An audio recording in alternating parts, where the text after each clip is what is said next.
నా big boss గురించి చెప్పండి. బిగ్ బాస్ గురించి ఏం కావాలి నీకు?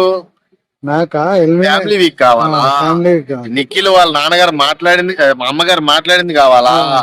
యశ్మి గారి గురించి వాళ్ళ నాన్న వార్నింగ్ ఇచ్చింది కావాలా? లేకపోతే అవినాష్ గారు రొమాన్స్ చేసింది కావాలా?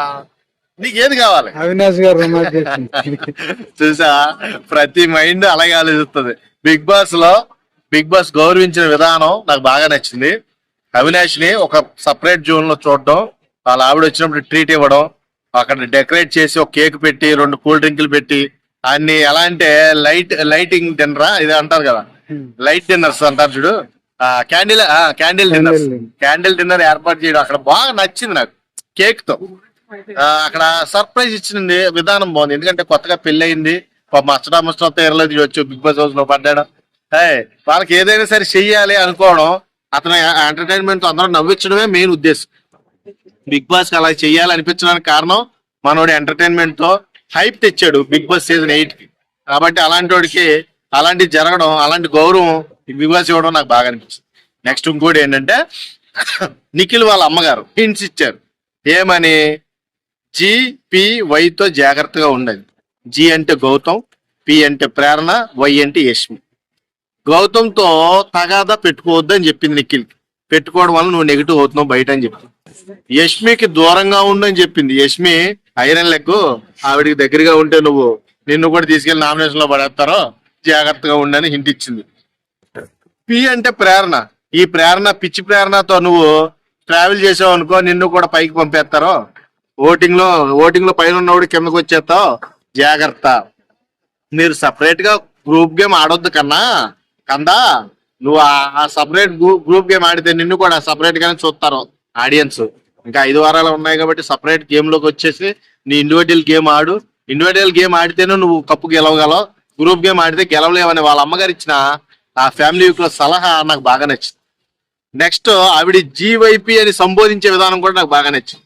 అంటే అర్థం చేసుకోవాలి మనం, జి అంటే ఎవరో, పి అంటే ఎవరు, వై అంటే ఎవరు, అర్థమైనా? అది బాగా నచ్చింది. ఇంకొకటి ఏంటంటే మన టేస్టీ తేజకి పాపం ఫ్యామిలీ వీక్ లేకపోవడం కొంచెం బాధగా ఉంది. ఈ రోజు చూద్దాం ఎపిసోడ్. నాకు తెలిసినంత వరకు అంత కఠినంగా ఏమున్నాడు బిగ్ బాస్.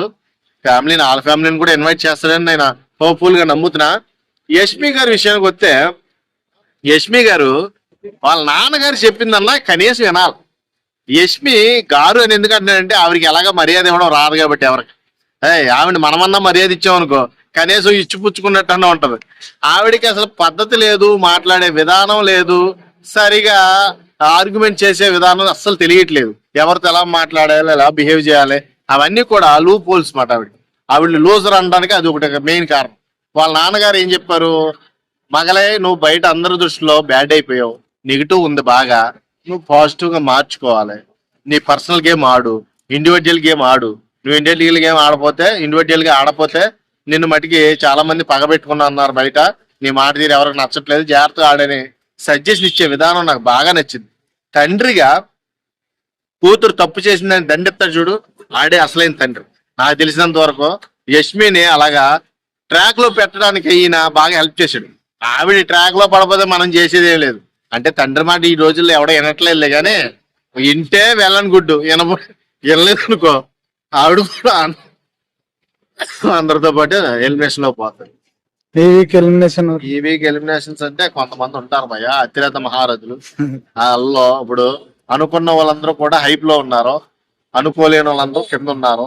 నేను అనుకున్న వాళ్ళు ఒక ఇద్దరు ఉన్నారు, విష్ణుప్రియ అని పృథ్వీ. వీళ్ళిద్దరిలో ఎవరైనా కానీ ఒకరు ఎలిమినేట్ అయ్యే ఛాన్స్ ఉంది. ఎందుకంటే వీక్స్ పెరిగే కొద్ది కంటెస్టెంట్ తగ్గుతూ వస్తారు, వెళ్లాల్సిందే. ఈ పర్టికులర్ గా ఒకడు వెళ్తాడని మనం ఏం చెప్పలేం. టేస్టీ తేజ ఫ్యామిలీ మీకు దూరం చేశారు, ఆడు ఫుల్ బజ్ వచ్చింది, పైకే కూర్చున్నాడు సీట్ వేసుకుని, వాడికే ప్లస్ అయింది. మీరు ఏదో కక్ష సాధిద్దాం అనుకున్నారు, కానీ వాడికి మంచి బజ్ వచ్చి పెట్టింది. బిగ్ బాస్ హౌస్ లో ఈ రోజు నిలబడ్డాడంటే టేస్టీ తేజ బ్రహ్మాండంగా. మీ మైనస్ వల్లే, మీ మైనస్ అతను ప్లస్ అయింది ఒక రకంగా చెప్పాలి. అతని సింపతి బాగా గెయిన్ అయింది, జనాల్లోకి వెళ్ళింది. ఏమైంది మనోడు ఏడుపు అది అంతా కూడా కొద్దిగా వర్కౌట్ అయింది. అందరూ టార్గెట్ చేసి పాయింట్అవుట్ చేసి, ప్రేరణ ఎక్స్పెషల్లీ మెగా చీఫ్ అయిన కాంచి గౌతమ్ టార్గెట్ చేస్తుంది క్రస్టర్డ్ యాపిల్ గురించి. ఆ పనికి మళ్ళీ యాపిల్ తినకన్నా ఉన్నా పోయేదేమో. ఆ యాపిల్ తిన్నా కాంచి మనోడిని పనిష్మెంట్ ఇచ్చే పనిలోనే ఉంది. ఆ విధానం, మాట్లాడే పద్ధతి, రూల్స్ కి ఎగేనెస్ట్ ఆమె మాట్లాడేది అంతా కూడా లోజర్ కుండే యాటిట్యూడ్స్ అన్ని కూడా ప్రేరణలు ఉన్నాయి. అట్లాంటి యాటిట్యూడ్ తో ఆమె గేమ్ ని ఎదరికి తీసుకెళ్లలేదు. ఇప్పుడు లేడీ టైగర్ గా నేనే సంబోధించాను, నువ్వే అలా మాట్లాడుతున్నావు ఏంటి భయ్య అంటే, ఒక మాటలో చెప్పాలంటే ఆటలో పర్ఫెక్టే, మాటలోనే మరీ చండాలంగా మాట్లాడుతుంది. అంత ఓవర్ డోస్ అవసరం లేదు ప్రేరణ. నీకు ఏమైనా వెళ్ళిపోవాలంటే వెళ్ళిపో. సెల్ఫ్ ఎవిక్టెడ్ చాలా మంది అవుతున్నారు కాబట్టి పెద్ద ప్రాబ్లం ఏం లేదు, నువ్వు సెల్ఫ్ ఎవిక్ట్ అయితే అవ్వచ్చు. Okay, thank you.